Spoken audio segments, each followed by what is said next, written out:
ಎಲ್ಲಾ ಪಕ್ಷದಲ್ಲೂ ಟಿಕೆಟ್ ಹಂಚಿಕೆ ಮಾಡೋ ಸಂದರ್ಭದಲ್ಲಿ ಭಿನ್ನಮತ ಇರೋದು ಸಹಜ. ನಮ್ಮಲ್ಲಿ ಬಿಜೆಪಿಯಲ್ಲಿರುವಷ್ಟು ಭಿನ್ನಮತ ಏನಿಲ್ಲ. ಅವರಲ್ಲಿ 100% ಇದ್ರೆ ಇರ್ಬೋದು. ನಾವು ನೋಡ್ತಾ ಇದ್ದೀರಾ, ಕೆಲವು ಮುಖಂಡರು ಗೇಟೇ ತೆಗಿತಾ ಇಲ್ಲ ಬಿಜೆಪಿ ಅವರು, ಇವರು ಟಿಕೆಟ್ ಕೊಟ್ಟಿದ್ರು ಅಂದ್ರೆ ಕೆಲವರು ಬಾಯಿ ಬಂದಂಗೆ ಮಾತನಾಡ್ತಾ ಇದ್ದಾರೆ. ನಮ್ಮಲ್ಲಿ ಯಾವುದೂ ಇಲ್ಲ. ನಿಜ, ಒಂದು ಈ ಪ್ರಜಾಪ್ರಭುತ್ವ ವ್ಯವಸ್ಥೆಯಲ್ಲಿ ಅವರ ಅಭಿಪ್ರಾಯ ವ್ಯಕ್ತಪಡಿಸೋಕೆ ಅವಕಾಶ ಇದೆ, ಅದನ್ನ ಅವಕಾಶ ಬಳಸ್ಕೊಳ್ತಾರೆ ಅಷ್ಟೇ. ಅದು ಭಿನ್ನಮತ ಅಂತಲ್ಲ. ಈಗ ಟಿಕೆಟ್ ಕೊಟ್ಟ ಮೇಲೆ ಏನಾದ್ರೂ ಅದು ಭಿನ್ನಮತ. ಅದು ಚಿಕ್ಕಬಳ್ಳಾಪುರ ಕ್ಷೇತ್ರದಲ್ಲಿ ಯಾವುದು ಅಂತ ಭಿನ್ನಮತ ಇಲ್ಲ. ಸರ್ವಸಮ್ಮತದಿಂದ ಈ ಅಭ್ಯರ್ಥಿಯನ್ನು ಆಯ್ಕೆ ಮಾಡಿದ್ದೀವಿ. ನಾವೆಲ್ಲ ಖುಷಿಯಾಗಿ ಒಬ್ಬ ಯುವಕ ಈ ಕ್ಷೇತ್ರದ MP ಆಗ್ಬೇಕು ಅಂತ ನಾವೆಲ್ಲ ಇವತ್ತು ಪಣ ತೊಟ್ಟಿದ್ದೀವಿ. ಆ ರೀತಿಯಲ್ಲಿ ನಾವು ಕೆಲಸ ಮಾಡಿ ಈ ಸಲ ರಕ್ಷಾರಾಮಯ್ಯನ ಗೆಲ್ಲಿಸುವಂತ ಕೆಲಸ ನಾವೆಲ್ಲ ಕಾಂಗ್ರೆಸ್ಸಿಗರು ಪ್ರತಿಯೊಬ್ಬರು ಸೇರಿ ನಾವು ಮಾಡ್ತೀವಿ ಆ ಕೆಲಸ.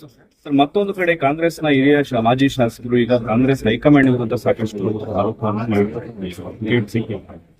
ಸರ್, ನಾನು ಹೇಳಿದ್ನಲ್ಲ, ಒಂದ್ ದಿವಸ ಇರಿ ಸರ್, ಒಂದು 15 ದಿವಸ ಇರಿ.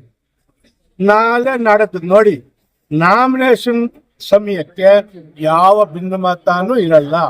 ಇನ್ನ ನಮ್ಮ ಪಕ್ಷದವ್ರು ಬಿಟ್ಟು ಬೇರೆ ಪಕ್ಷದವ್ರಿಗೂ ನಮ್ಮ ಪಕ್ಷ ಸೇರ್ತಾ ಇದ್ದಾರೆ. ಯಾಕೆ ಸೇರ್ತಾ ಇದ್ದಾರೆ ಅಂದ್ರೆ, ಗೆಲ್ಲುವಂತ ಅಭ್ಯರ್ಥಿ ರಕ್ಷಾರಾಮಯ್ಯ ಅವ್ರ ಜೊತೆಗಿರೋಣ.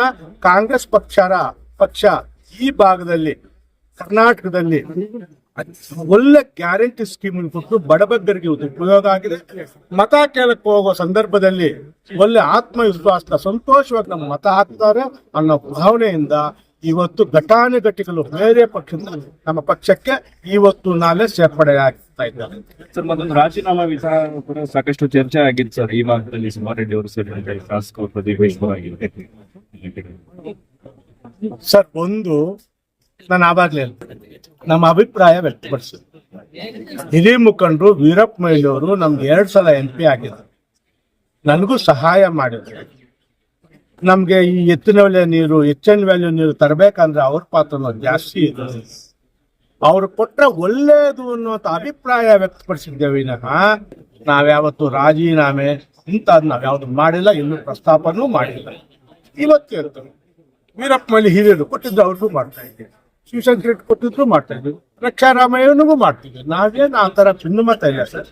ಅಭಿಪ್ರಾಯ ಇದಾದ್ರೆ ಒಳ್ಳೇದನ್ನು ನೋಡಿ ಅಂತ ಹೈಕಮಾಂಡ್ ಬಿಟ್ಟು ವಿಚಾರ.